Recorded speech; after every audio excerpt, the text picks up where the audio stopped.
tardes a todos, a todas que están del otro lado, ¿cómo están? Sean bienvenidos y bienvenidas al encuentro de este ciclo de charlas para pensar la pospandemia a cargo del Frente Productivo Nacional. Mi nombre es Jonathan Abrat y los voy a acompañar como moderador en esta jornada.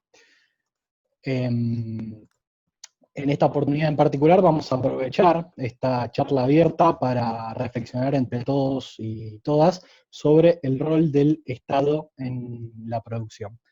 A cargo de esta charla está con nosotros la secretaria de Provincias del Ministerio del Interior de la Nación Argentina, ex ministra de Economía bonaerense, economista, que cuenta con más de 20 años de trayectoria en el sector público, Silvina Batakis. ¿Qué tal, Silvina? Buenas tardes, ¿cómo estás?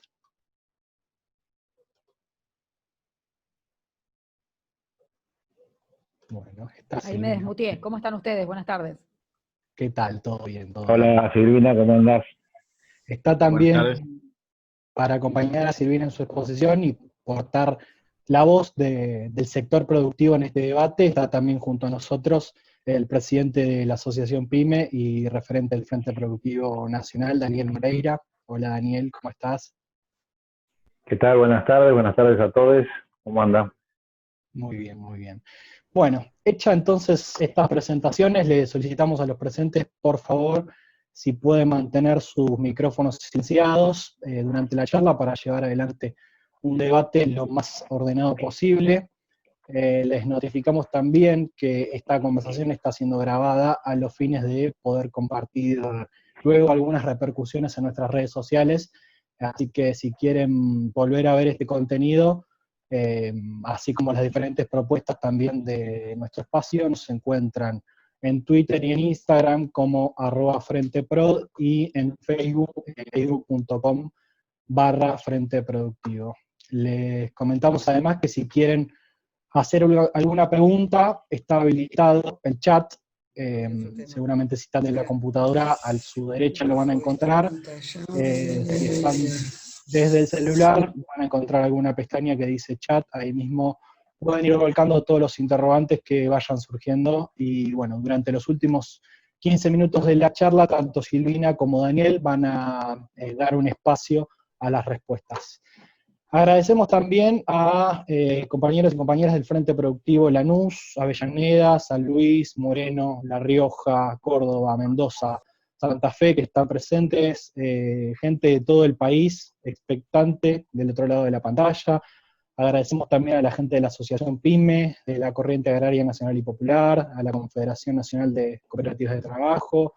Tenemos, bueno, gente mirando este video, esta transmisión desde Chile y desde diferentes partes de Latinoamérica, entre tantos y tantas que están presentes desde la virtualidad hoy. Nos toca hacerlo desde la virtualidad, así que, bueno, sin más que agregar, le damos el uso de la palabra primero a Daniel para comenzar con la exposición.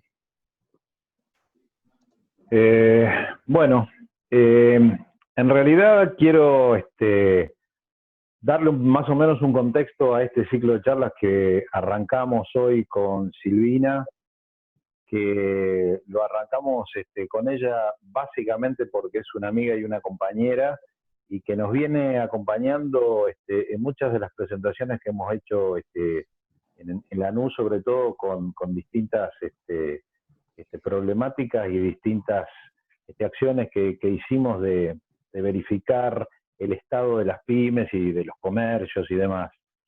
Pero básicamente creo que lo más importante de este ciclo de charlas es ver cómo empezamos entre todos a pensar un poco en el futuro con una dificultad que venimos teniendo todos los que estamos pensando justamente esto, que es, tenemos una incógnita fuerte con respecto a esta ecuación en la cual no sabemos el futuro cuándo nos arranca, digamos, cuándo cambiamos este presente que estamos teniendo de pandemia y de cuarentena para ir hacia un nuevo esquema que encima no sabemos ni cuándo arranca, ni siquiera sabemos cuál va a ser la nueva realidad, como hoy está muy de moda, ¿no?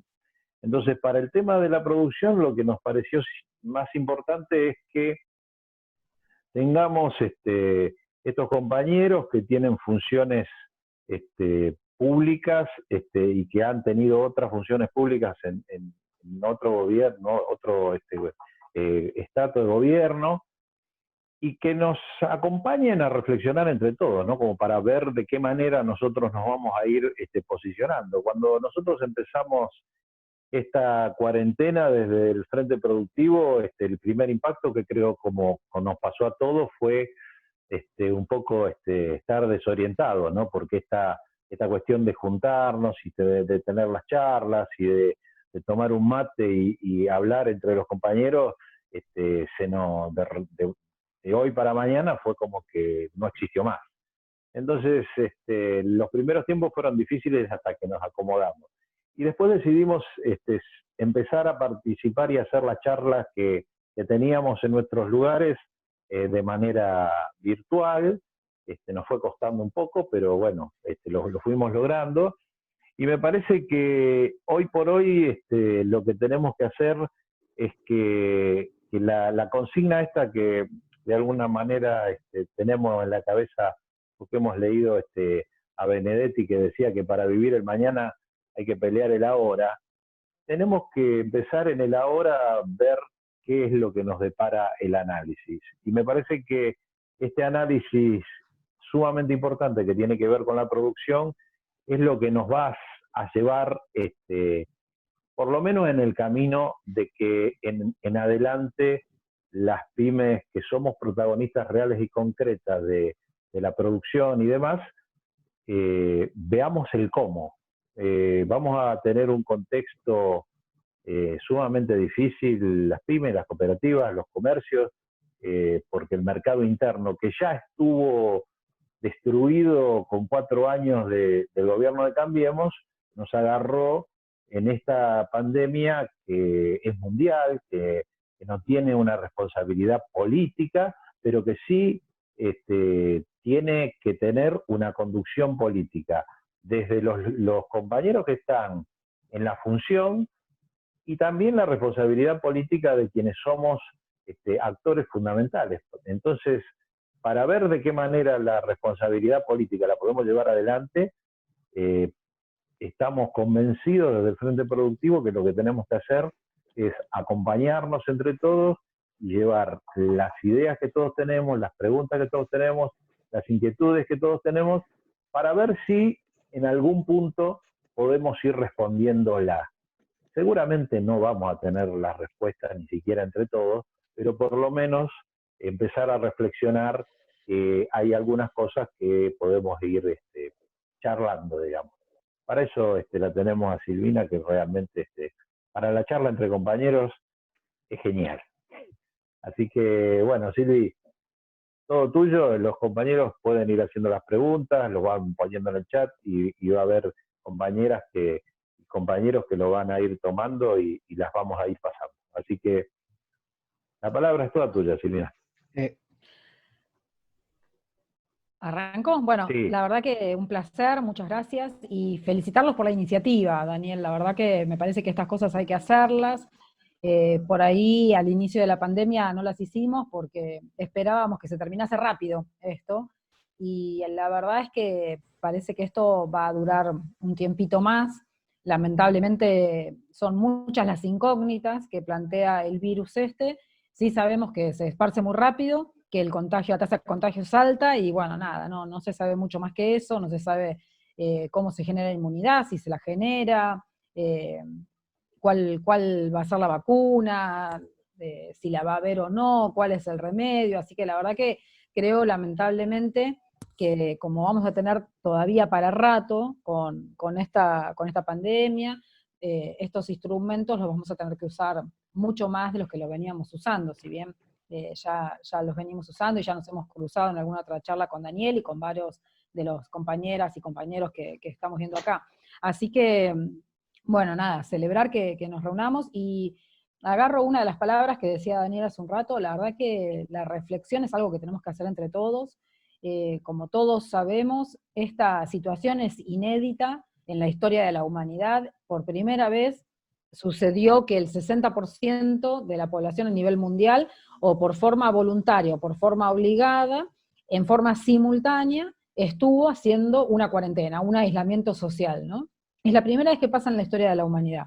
El 60% de la población mundial en algún momento estuvo haciendo una cuarentena. La verdad que eso nunca había pasado, y básicamente lo que hace esta pandemia es generar una consecuencia, por supuesto en el sistema sanitario, pero sobre todo en el sistema económico, ¿no? Hay muchas proyecciones de cuánto puede caer el Producto Bruto en todas partes del mundo, y lo que yo siempre me gusta decir es que los economistas estamos acostumbrados desde la época mecanicista, desde la época de Newton, a trabajar con escenarios de certeza y de equilibrio. No estamos acostumbrados a trabajar fuera de esas esferas. Eso es como el legado que vino dado a partir de la Revolución Industrial, y la economía se adaptó a esa forma de pensamiento y no fue cambiando, no fue evolucionando y fue mejorando, como por ejemplo sí fue evolucionando la física, la química, la medicina. La economía lo que hizo fue expandirse a otras áreas de conocimiento, pero siempre utilizando esos conceptos que se formularon a fines del 1700, ¿no? Con esta idea básica newtoniana de el mecanicismo, de que todo tenía un orden predeterminado, etcétera, etcétera. Esta pandemia, o el virus en particular, lo que nos viene a traer a los economistas es una situación de incerteza y de no equilibrio. Entonces, para los economistas es una situación muy incómoda, porque no sabemos hacia dónde podemos ir con la economía, cuáles son las proyecciones que podemos hacer. Cuando un economista hace proyecciones, es porque se basa en algo que ocurrió y prevé distintos escenarios. Entonces, con esos escenarios y con esas historias o esas series pasadas, uno dice, bueno, la economía puede tener tal trayectoria. Hoy cualquier economista que diga la economía futura va a tener tal trayectoria, la verdad que resulta bastante poco creíble. Esto no quiere decir que uno no haga, por supuesto, escenarios de cómo debería ser, y sobre todo porque la pandemia agarra a Latinoamérica o llega a Latinoamérica a posterior de lo que pasó primero en Asia, después en Europa, y bueno, llega acá. Entonces uno puede tratar de ver cómo es la evolución en esos países para tratar de saber cómo puede llegar a ser en Latinoamérica o en Argentina. Pero la otra realidad es que somos totalmente distintas. La estructura productiva es distinta, la estructura social es distinta, entonces es muy difícil hacer esas comparaciones. Y como todos sabemos, las comparaciones son odiosas, pero nosotros las solemos hacer porque también necesitamos como tener cierta referencia, dimensionar, si no es como muy difícil aisladamente poder decir, bueno, cuáles serían las soluciones. Y en eso de hacer comparaciones, ustedes saben que en el peor trimestre de la crisis en Inglaterra, por ejemplo, se proyectó una caída del Producto Bruto para el trimestre del 30% anual, ¿no? Y para Estados Unidos, el peor trimestre se proyectó en una caída del 23% anual. Y después de eso, sí se fueron haciendo proyecciones anuales del Producto Bruto, y en esas proyecciones anuales del Producto Bruto, bueno, el Fondo Monetario Internacional fue el que empezó a difundir algunos indicadores, y entre ellos pone como en el tope de la caída del Producto Bruto a dos de los países europeos más golpeados, con una caída potencial del 14%. Argentina está en esa proyección del Fondo Monetario con una caída del 9%. Esto no quiere decir que para nosotros sea la primera vez que vamos a tener esta caída, pero sí, cuando hay caídas de Producto Bruto y crisis económicas tan fuerte, lo que sucede es que generan nuevas situaciones de pobreza, nueva cantidad de nuevos pobres, que después es muy difícil reducir. Es como que las crisis dejan nuevos bolsones de pobreza que, por más que tengamos muchos años de crecimiento y de políticas proactivas para tratar de distribuir los ingresos de forma distinta, hace que sea muy difícil volver a una situación anterior. Cada crisis en Argentina dejó nuevos bolsones de pobreza, lamentablemente. Y estos nuevos bolsones de pobreza que vamos a tener en Argentina, lo que implica también es que hacen una retracción del consumo interno. Y no solamente por la caída en la pobreza, sino porque todo este año va a estar marcado por una huella que vamos a dejar todos nosotros en nuestro rol de consumidores en consumir menos. Y esto, por supuesto, lo que hace es que se retraiga la actividad productiva, porque ¿para qué vas a producir si no tenés a quién venderle? Obviamente un empresario, ustedes lo saben más, producen porque quieren vender, no producen simplemente por el hecho artístico de producir algo, sino porque están cumpliendo un rol fundamental que es producir para poder vender, pero si no hay a quién venderle, la economía empieza como a resquebrajarse. Y esto lamentablemente es lo que nosotros vamos a tener en los próximos meses.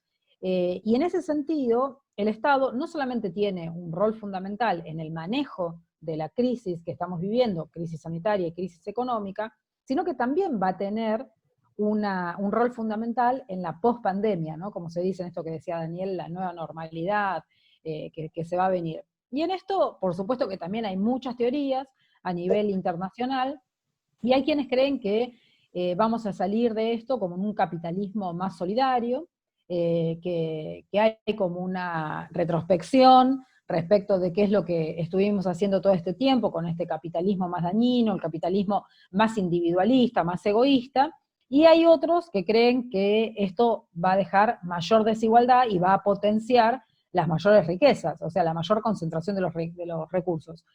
La verdad es que yo creo que si nosotros no hacemos nada, efectivamente el capitalismo que vamos a vivir va a ser peor de lo que vivimos anteriormente. Entonces tenemos que hacer algo. Y en ese tenemos que hacer algo, creo que sí tenemos que darnos la oportunidad de ser creativos entre todos los sectores, el sector empresario, el sector gremial, los distintos estamentos del Estado, ya sea a nivel nacional, provincial y municipal, como cada uno de los poderes que conforman la República, porque, como decíamos antes, al no tener precedente esta situación, necesitamos explotar lo mejor de cada uno para poder salir adelante rápidamente. Lamentablemente nosotros ya sabemos que este año va a ser un año perdido para decirlo eufemísticamente, ¿no? Pero digo, un año terrible, de crisis personales muy, muy fuertes. Recuerden ustedes que entre el segundo semestre del año 98 y el año 2001, el Producto Bruto cayó 18%. Teníamos un 20 y pico por ciento de desempleo, en algún momento picos que superaron el 25% de desempleo, pero esa caída de Producto Bruto se produjo entre el segundo semestre del 98 y el año 2001-2002. Nosotros acá podemos llegar a tener una caída tan fuerte como la que tuvimos en aquel momento, pero toda concentrada en un solo año. Y esto deja a la situación productiva o la matriz productiva no en una situación de congelamiento, de frizar la economía, que yo también esto lo he escuchado mucho, bueno, la economía está frizada, y ustedes, los que son comerciantes, los que son empresarios, los que tienen alguna actividad autónoma, lo saben mejor que lo puedo saber yo. No se frisa la actividad privada, porque lo que sucede cuando uno frisa algo, cuando lo desfrisa se supone que tiene iguales condiciones, iguales características. Acá esto no va a suceder. Cuando uno abandona o deja por un tiempo cerrado una fábrica, es muy difícil retomar y aceitar todos los mecanismos para que se vuelva a reproducir el sistema productivo.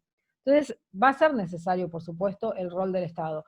En la actualidad, bueno, ustedes saben básicamente qué es lo que está haciendo el Estado, pero aproximadamente se están incorporando, o ya se incorporaron, se inyectó dinero en la economía en aproximadamente 400.000 millones de pesos a través del IFE, a través del ATP, a través de los bonos que se les dio a la UH extra, ¿no?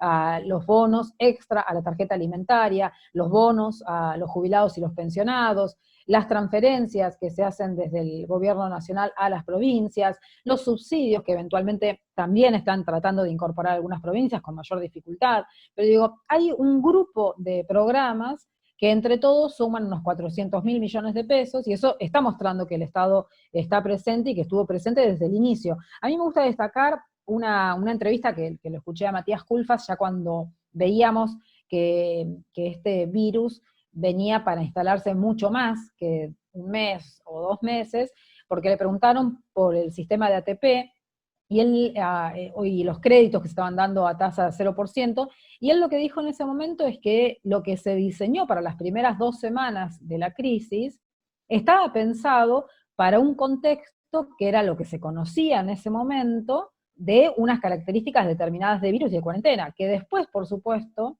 se iba a tener que hacer una revisión de cada uno de los planes y adaptándose a los nuevos escenarios. Esos nuevos escenarios nosotros no los conocemos, pero tenemos la obligación de pensar qué vamos a hacer en la pospandemia.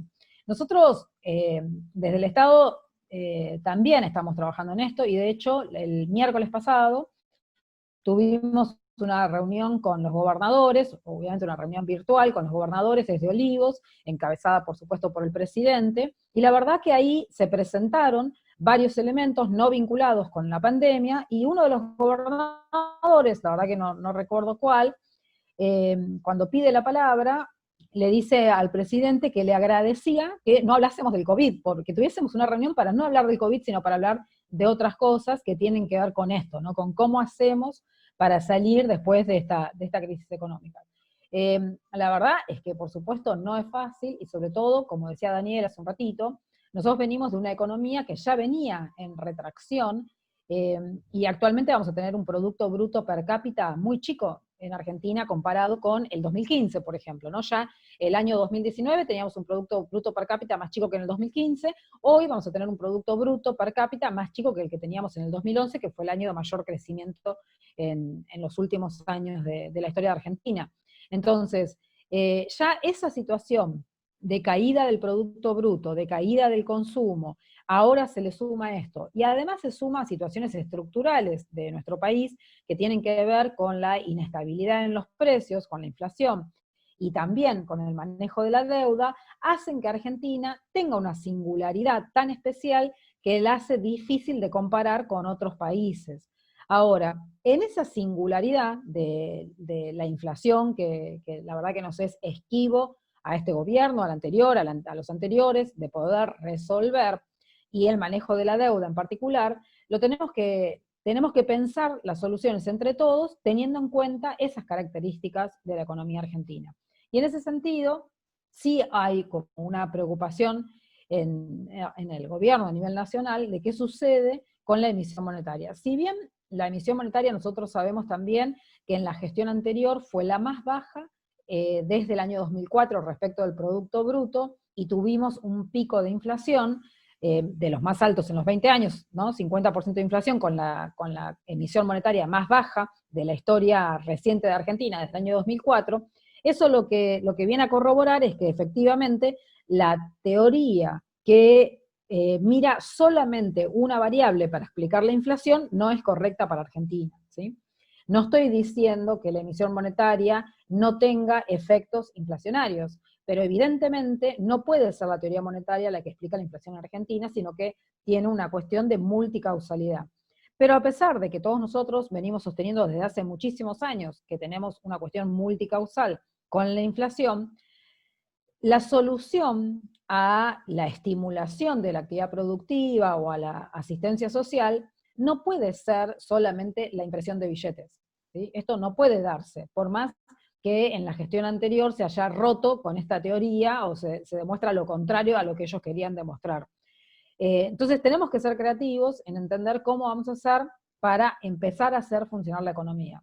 Y en ese sentido, primero tenemos que ser inteligentes en utilizar todos los recursos que tiene a disposición el Estado, y para que esos recursos sean inteligentemente utilizados, también tienen que participar quienes van a ser beneficiarios de esos recursos, porque muchas veces pasa que el propio Estado Nacional tiene programas similares que se duplican en una provincia, por ejemplo, ¿no? En un territorio específico. Y además de que se duplican en un territorio específico, como no fueron consultados quiénes van a ser los beneficiarios, quizás no sea el mejor plan. Esta vez nosotros la verdad que tenemos que potenciar la eficiencia de cada uno de los pesos que tenemos. Y esa articulación, que debió existir siempre en el Estado, cuesta, es trabajosa, lleva mucho tiempo, pero hoy tenemos la obligación y la responsabilidad de llevarla adelante. Alberto Fernández viene hablando desde la campaña, pero lo viene profundizando, por supuesto, desde la presidencia, en construir un país federal en serio, ¿no? Todos sabemos que en nuestro preámbulo habla de nuestro federalismo, que tenemos algún artículo en la Constitución nuevo que habla del sistema de coparticipación federal, etcétera, etcétera, pero la realidad que está mostrando esta crisis también es que teniendo el 95% del territorio en fases distintas a una cuarentena estricta, lo que está pasando es que el 5% del territorio que sí está en cuarentena más estricta hace que se caiga la actividad económica de todo el país. Argentina, ustedes saben que es uno de los 8 países más grandes en materia territorial del mundo, y cuando uno mira los 10 primeros países más grandes por superficie, o los 15 países más grandes del mundo en materia de superficie, lo que encuentra es que en el territorio hay grandes urbes que, por supuesto, están interconectadas, pero que generan una potencialidad en cada uno de los territorios. Eso en Argentina no sucede. Argentina tiene solo un centro urbano que concentra 17 millones de habitantes de los 45 millones de habitantes del país, en el 11% del territorio, ¿no? No, menos del 11% del territorio de la nación.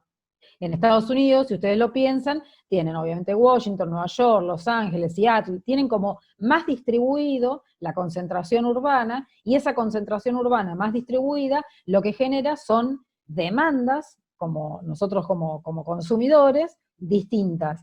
Y yendo a la parte del consumidor, nosotros cuando uno mira el Producto Bruto, no solamente mira cómo es la variación por trimestre, anual, respecto de los periodos anteriores, sino que uno lo que analiza es cuáles son los motores de crecimiento del Producto Bruto.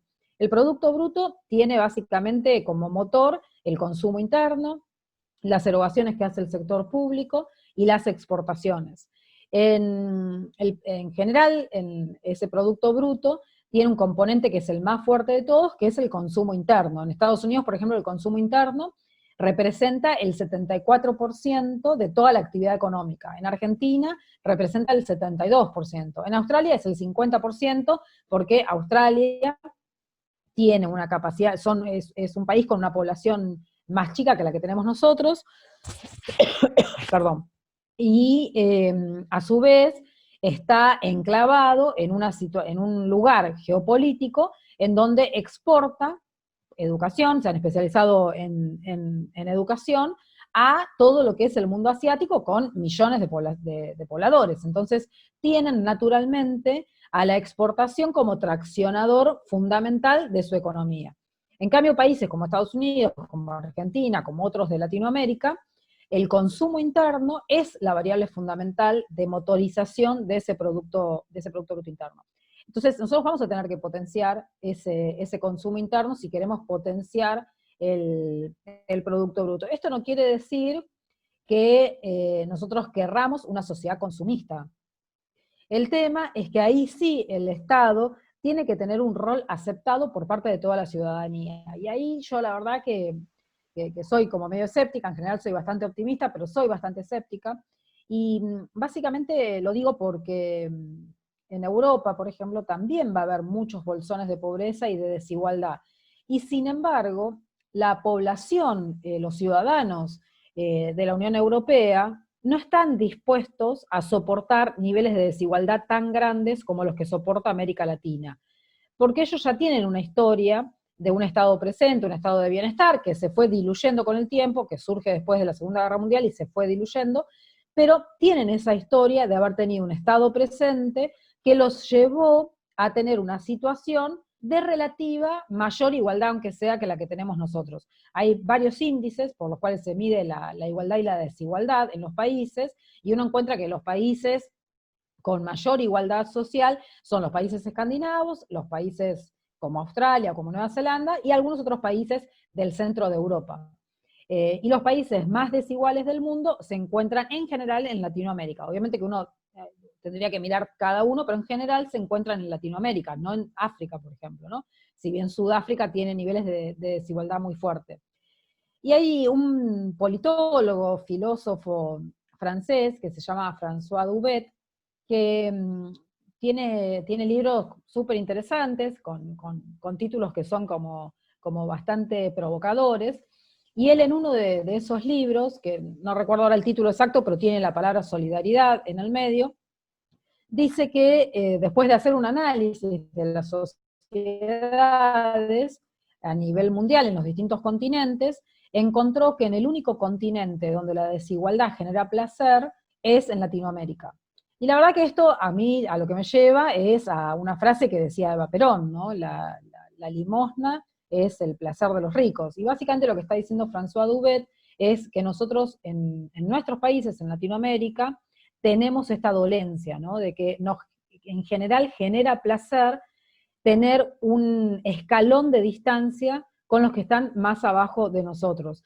Que si hay alguien de los estratos, de los deciles más altos en cuanto a cantidad de ingreso, que por ahí pierde nivel de ingreso y se cae, no está tan mal psicológicamente, siempre y cuando el que estaba un escalón abajo se caiga 2 escalones, ¿no? Esto es lo que básicamente está diciendo François Dubet, y es por ese motivo por lo cual yo como que en eso sí soy escéptica, en entender o tratar de pensar si efectivamente la sociedad va a estar dispuesta a reconocer que necesitamos un Estado presente en el mediano y largo plazo, o simplemente va a querer aceptar que tenemos un Estado presente que era necesario en el transcurso de la pandemia porque fue manejada bien la cuarentena, por ejemplo, ¿no? Entonces, en ese punto por ahí sí soy como más escéptica. Ojalá entendamos que efectivamente necesitamos un Estado más presente. Yo les decía entonces que el Producto Bruto, uno de los motores del crecimiento, es el consumo. Otro de los motores de crecimiento es las erogaciones que realiza el sector público, y el otro son las exportaciones. Las importaciones aparecen restando, digamos, ¿no? Las exportaciones. Nosotros, recuerden, cuando fue uno de los picos de mayor cantidad de muertos en Francia, ahí el presidente, la exportación para que sea un motor de crecimiento del Producto Bruto también va a ser muy difícil. Si bien ya antes era difícil, ahora también va a ser más difícil. Y además, entre todo esto, por supuesto, está la guerra comercial que sigue vigente entre Estados Unidos y China, que más que una guerra comercial es una guerra por la dominancia monetaria, ¿no? China quiere establecer su moneda como la dominante a nivel mundial y la que domina el comercio. Entonces, esta guerra también va a impactar en las relaciones entre los distintos países. Pero, esta cuestión de la desglobalización, del atomismo, del individualismo, es algo que también nos estuvo pasando en Argentina y que de alguna forma sigue pasando. Fueron las primeras imágenes que nosotros vimos de distintos intendentes poniendo barricadas de tierra en distintos municipios para que no vengan de otros lados. Tierra del Fuego, que casi queda aislada porque tuvimos un problema con Chile, entre Santa Cruz, las provincias patagónicas, continentales, con Chile, entonces casi Tierra del Fuego queda aislada. La Pampa, ¿no? Para poder cruzar la Pampa era imposible. Yo, por ejemplo, estuve asistiendo a una embajada a hacer una repatriación de sus ciudadanos, y había muchos que venían del norte de Argentina, pero otros venían de la Patagonia, y algunos tenían que pasar por la Pampa, y la verdad que fue muy complejo, porque los pampeanos lo que exigían, primero que no se pise el suelo de la Pampa, entonces eso hacía que la verdad que el kilometraje fuese súper, súper extenso. Pero después logramos que efectivamente pudieran pasar, pero podían pasar solamente a la noche, si tenían combustible lleno, y se comprometían a no parar en todo el territorio. Lo mismo pasó, por ejemplo, en San Luis. Entonces, estas situaciones de atomismo son generadas por el miedo que genera una situación de crisis sanitaria y de crisis económica. Son situaciones a las que nos vamos a tener que acostumbrar también. Estas situaciones de coordinación más entre provincias, yo creo que fueron superadas. No quiere decir que no vayan a volvamos a tener alguna de estos episodios, pero creo que sí hay muchísima más coordinación entre todos los gobernadores con el gobierno nacional, y se está trabajando muy en forma conjunta. Pero las situaciones de tratar de tener una soberanía alimentaria, una soberanía en casi todos los productos, como planteó en su momento Macron, sí es una situación que va a cambiar la realidad de cada uno de los países en ese escenario de comercio internacional. Por eso yo, si les parece, corto acá y vamos a las preguntas, pero digo, en eso sí soy escéptica, pero creo que nosotros todos tenemos que ser conscientes de que efectivamente de esta crisis sanitaria y crisis económica podemos salir con un capitalismo que es peor al capitalismo que tuvimos si no hacemos nada. Y me parece que esa es la clave, empezar a hacer, ¿no? Empezar a que cada peso que el Estado decide asignarlo a algún sector en particular, ya sea para el consumo o para el subsidio de la producción, esté muy bien pensado y que seamos realmente eficientes en el uso de esos recursos. Y en eso tenemos que aportar todos, entre todos nosotros. Muy bien, Silvina, Bien, gracias por sus exposiciones. Como dijimos en un principio, vamos a dar paso a las preguntas que ya estuvieron muchos dejándolas en el chat. Algunas de ellas ya fueron respondidas por Silvina en su exposición, como cuando hablaba de la guerra comercial entre China y Estados Unidos. Pero bueno, les recordamos en principio que este debate es parte del ciclo de charlas para pensar la pospandemia y que pueden seguirnos también en las redes sociales como Frente Productivo. Otro recordatorio, para quienes quieran recibir material sobre las charlas, pueden dejarnos su mail en el chat, nosotros luego nos encargamos de ir recopilándolo.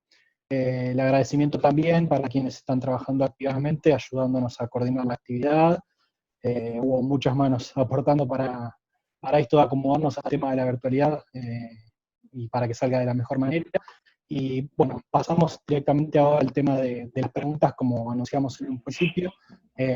Marcos Johnny, García. yo tengo algunas preguntas que me fueron mandando, si te parece. Hay una un poquitito mucho más terrenal, digamos, ¿no? Porque la pregunta es cómo se puede preparar uno, comerciante o pyme, y cómo se preparan los funcionarios ante la incertidumbre que depara la actividad comercial para tomar medidas anticipadamente y no sobre la marcha, digamos, ¿no?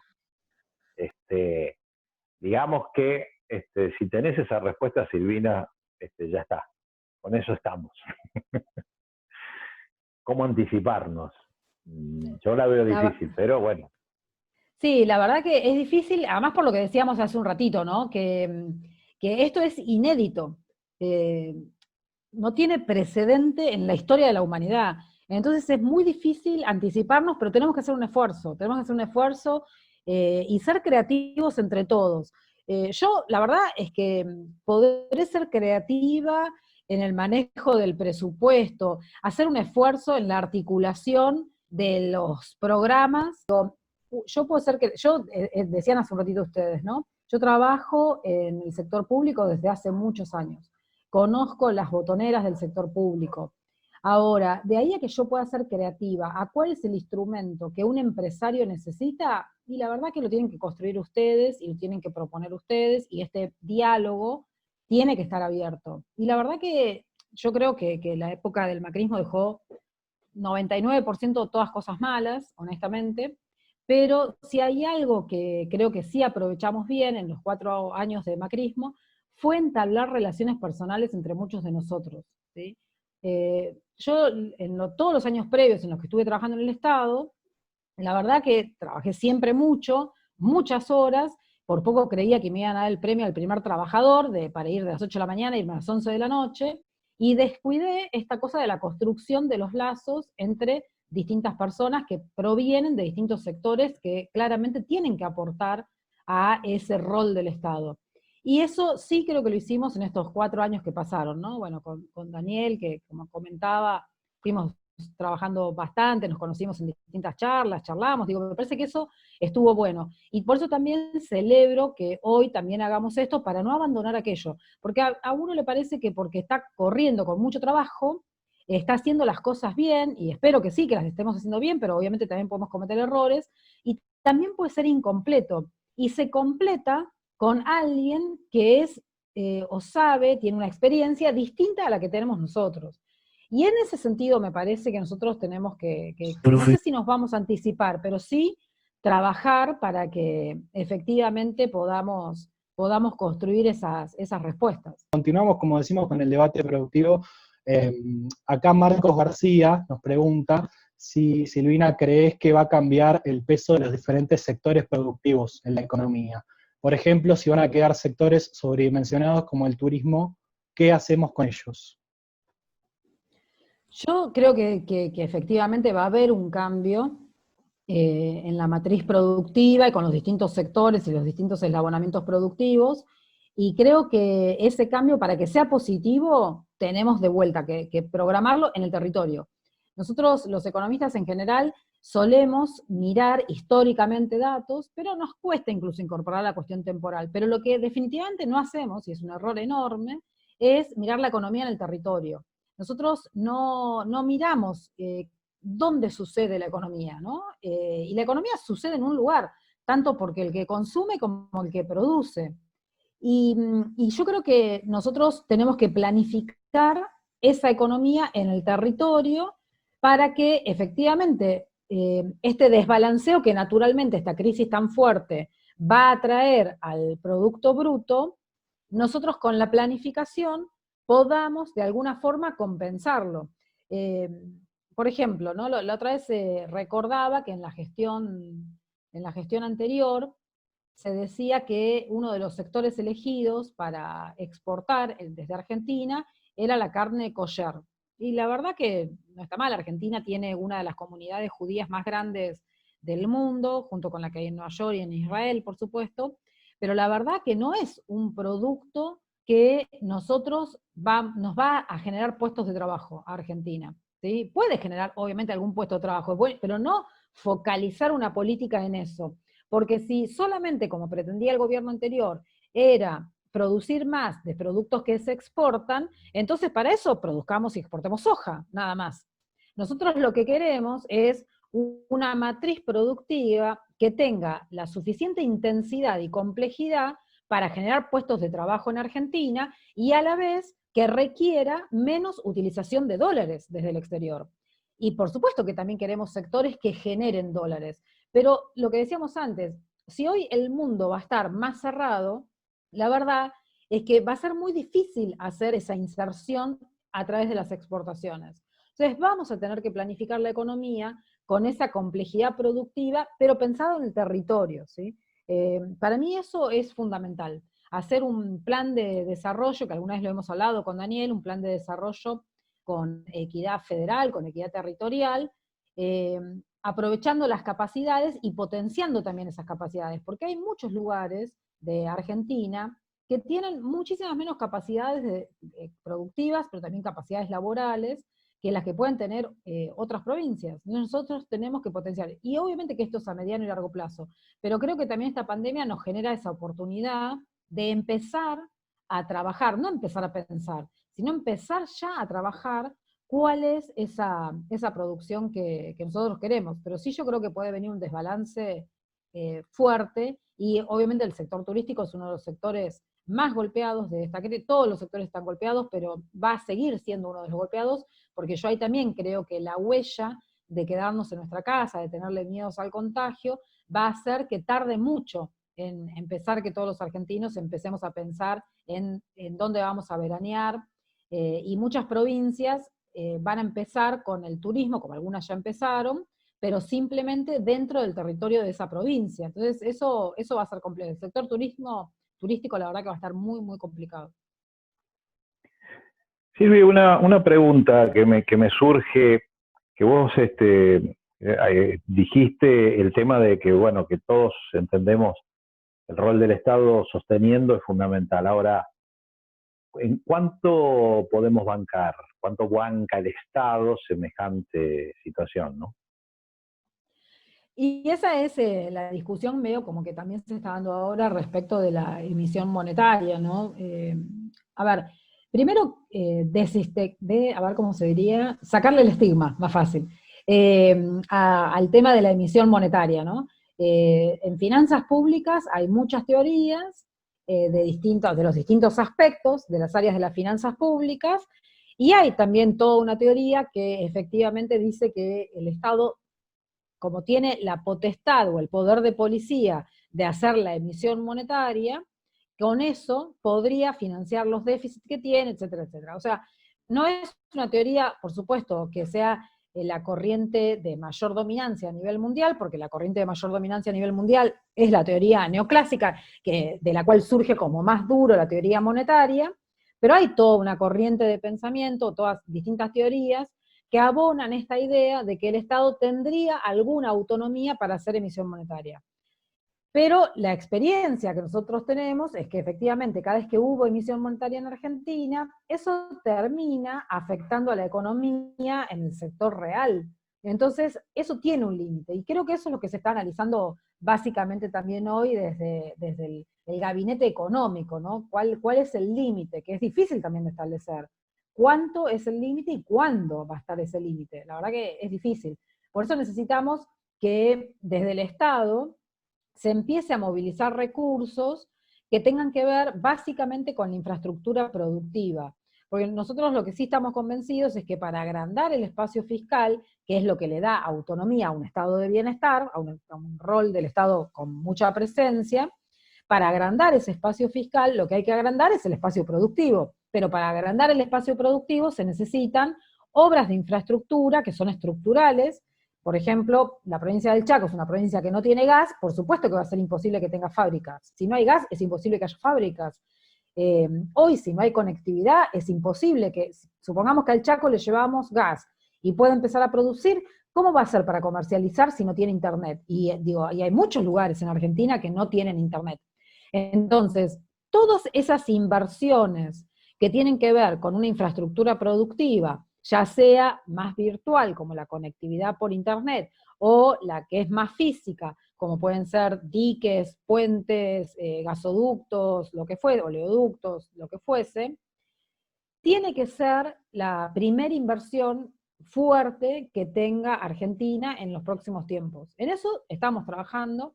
Este plan de desarrollo que yo les hablaba antes, ya lo elaboramos en el Ministerio de Interior. Hoy lo estuvimos trabajando con el Ministerio de Salud y a la brevedad, y ya venimos coordinando con el Ministerio de Obra Pública. Y nosotros entendemos que en ese sentido tiene que haber un Estado no solamente que reivindique el rol, su rol como distribuidor o como generador de bienestar, sino que tiene que haber un Estado que sea emprendedor y un Estado estratega. Y yo en esto insisto mucho, en el Estado estratega y eficiente, que es una palabra que nos robaron, si se quiere, o la usaron mucho en la gestión anterior, y que la utilizan mucho los neoliberales en general, pero nosotros tenemos que ser eficientes. Y además hemos demostrado que fuimos eficientes, pero tenemos ese estigma de que nosotros somos un desastre. Y la verdad que no.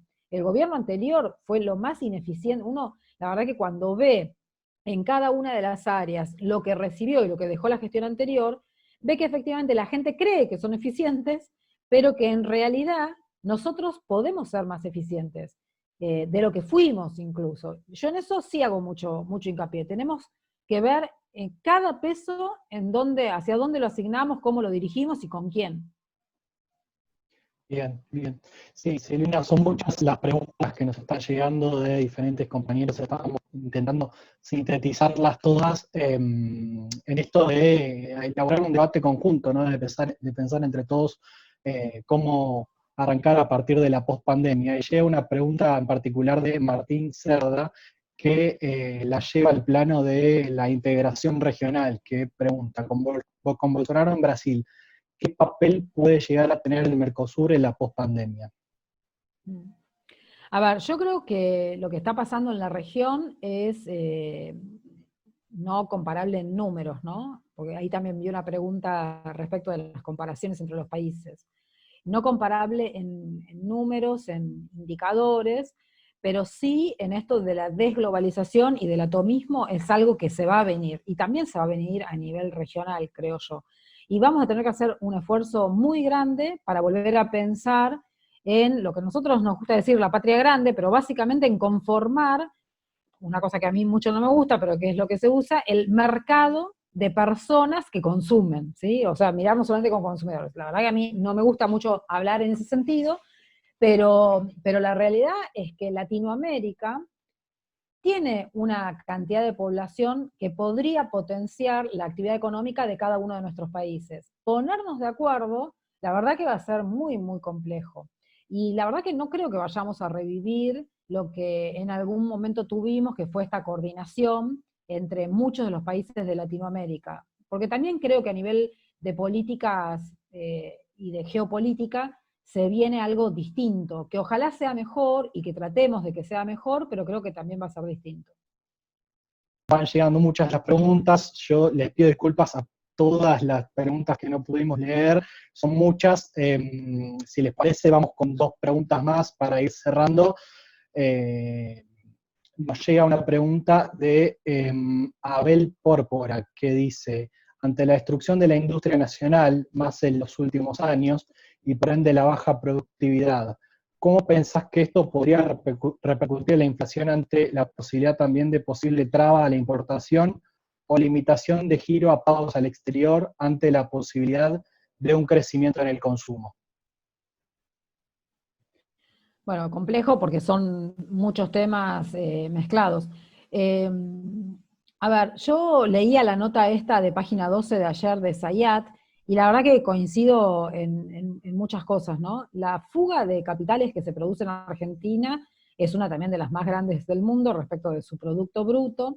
De hecho, el crédito del Fondo Monetario Internacional fue mucho para fuga, y eso seguramente traerá alguna revisión del Fondo Monetario Internacional. Pero los que más fugan recursos de la Argentina son los capitales que efectivamente ya están como desnacionalizados de alguna forma, ¿no? Lo que plantea Zayat. Así que en ese sentido, la restricción que uno puede tener a la fuga de dinero o al enviar dólares al exterior, no sé si llamarlo restricción, pero yo sí creo que tiene que tener una administración muy buena de esos recursos, porque los dólares que nosotros tenemos tienen que servir para la producción interna, ¿sí? Tienen que servir para potenciar este crecimiento, para reconstruir la matriz industrial de Argentina, no pueden ser solamente para fuga. Por supuesto que hay empresas radicadas en Argentina que tienen que tener giros de utilidades, pero yo creo que tiene que ser estudiado. Miren, ningún país en el mundo deja al mercado muchas cosas, otro mito, ¿no?, que se instaló acá en Argentina, otro mito. Pero en particular, no se deja en manos del mercado la administración de las principales variables de la economía.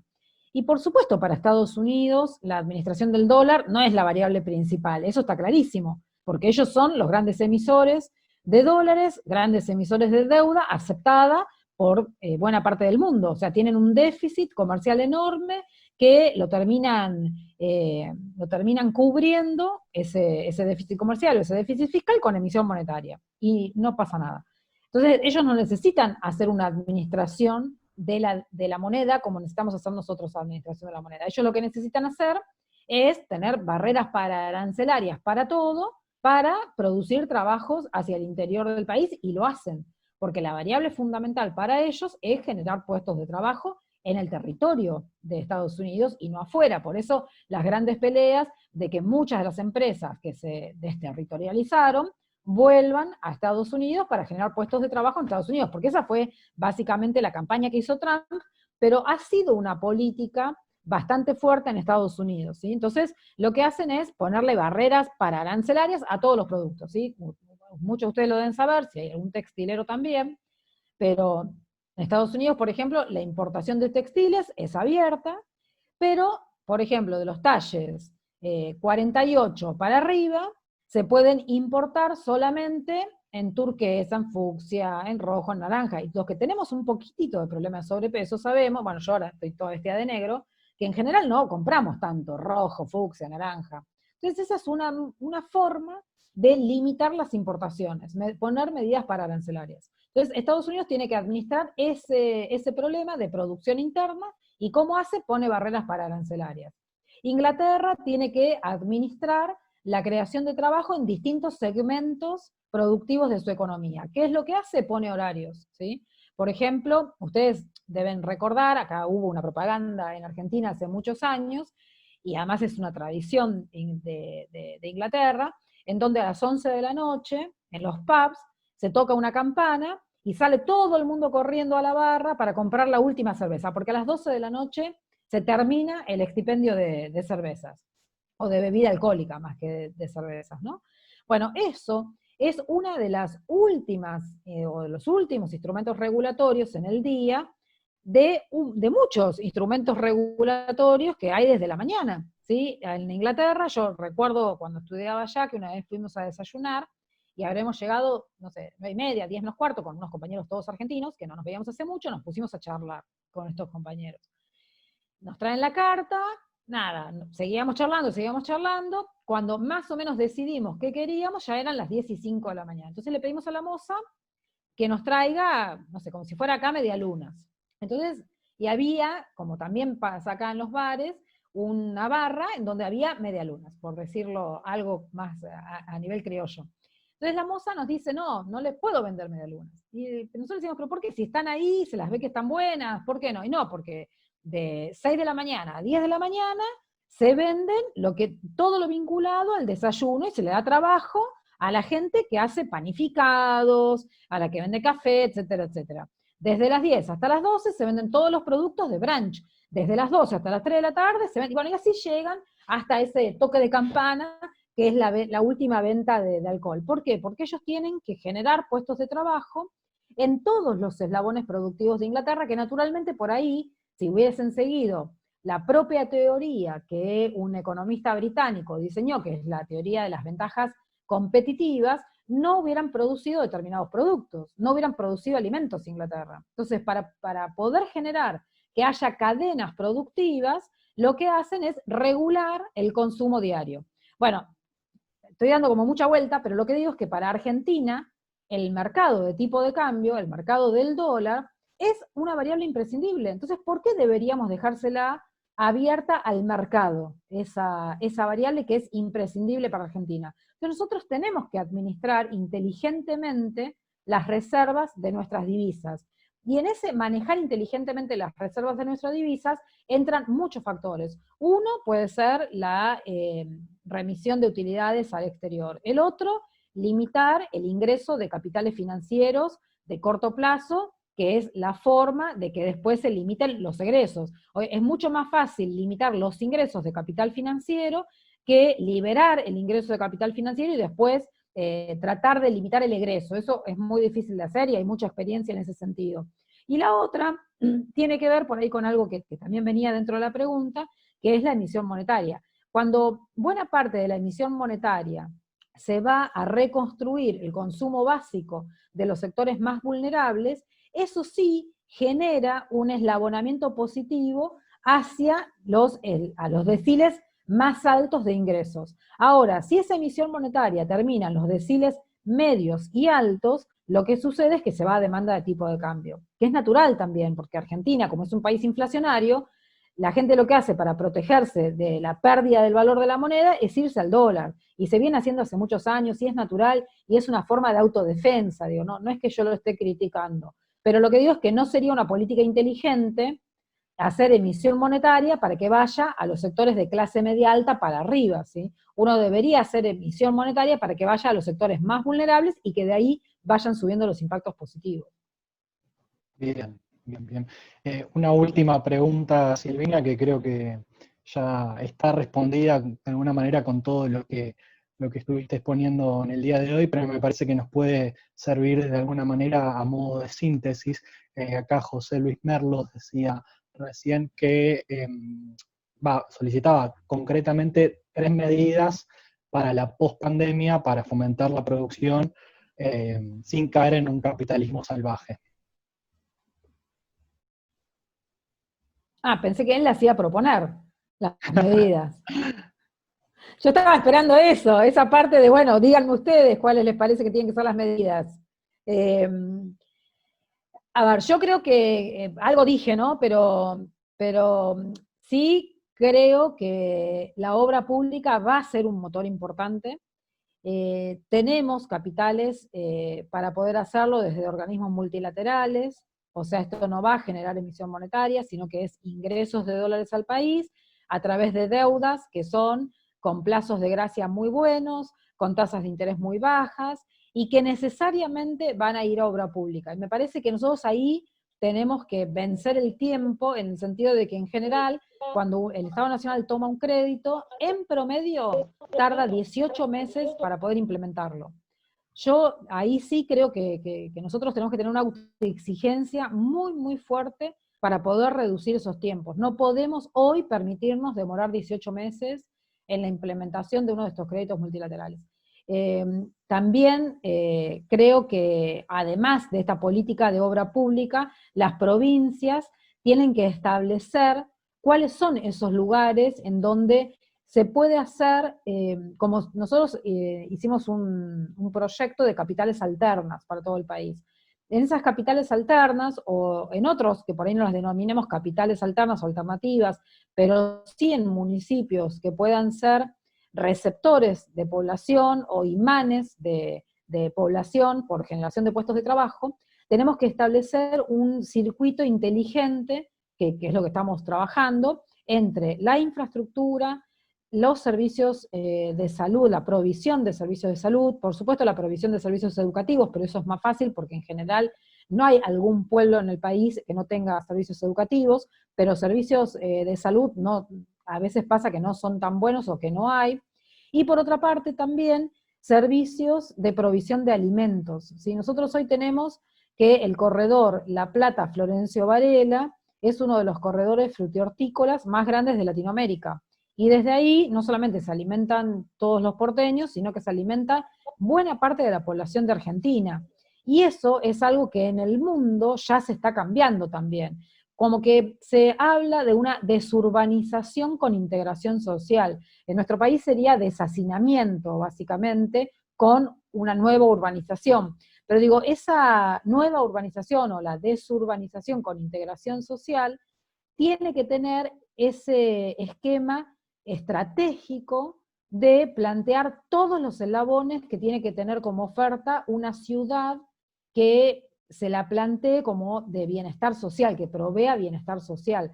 No podemos hacer desintegradamente un hospital en Chilecito, por decirlo, porque estamos por hacerlo, sin pensar que ese hospital, por supuesto, va a generar demanda de mano de obra especializada, por supuesto, en el sistema sanitario, pero que se van a instalar en el municipio. Y esas personas que se instalan en el municipio van a demandar desde alimento hasta vivienda, hasta ropa.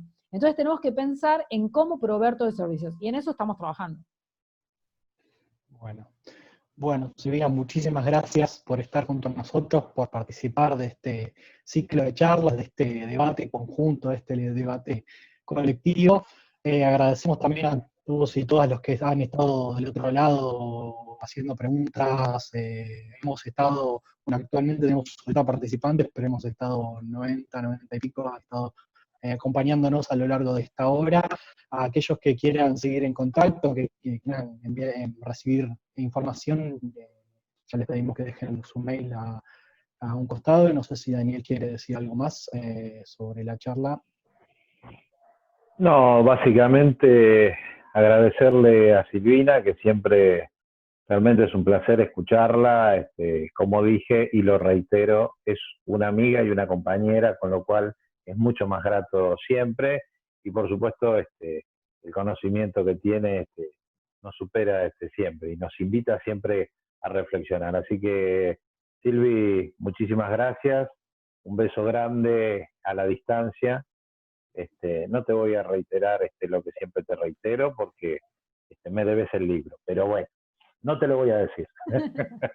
Está muy bien. No, bueno, muchas gracias a todos por escuchar, pero sobre todo esto, me parece que es importante tener estas iniciativas, estar en contacto, y también gracias, Daniel, la verdad que siempre un placer. Lamentablemente es así que beso y abrazo a la distancia, pero bueno, ya haremos un asadito y nos reencontraremos para hablar de política, de todos estos temas, y para pensar el país que queremos entre todos.